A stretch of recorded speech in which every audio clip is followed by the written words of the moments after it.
Hallo, ich bin David von Neuroflash. Mit Neuroflash kannst du im Handumdrehen ganze Immobilienexposés für deine Wohnungs- oder Hausanzeigen verfassen. Hierfür müssen wir Neuroflash lediglich mit einigen Informationen zu der dargestellten Immobilie informieren. Zum einen müssen wir natürlich die Adresse der Immobilie eingeben. Und zum anderen geben wir die Merkmale der Immobilie ein.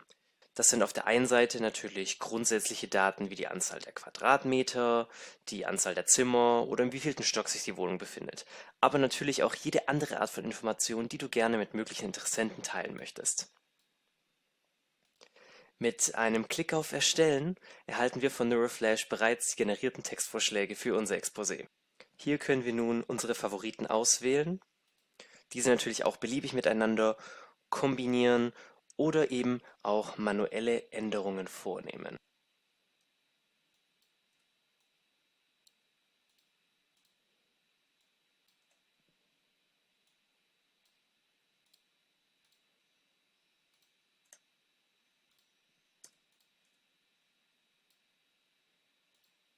Möchte ich weitere Vorschläge erhalten, kann ich natürlich immer mit einem Klick auf Aktualisieren weitere erhalten.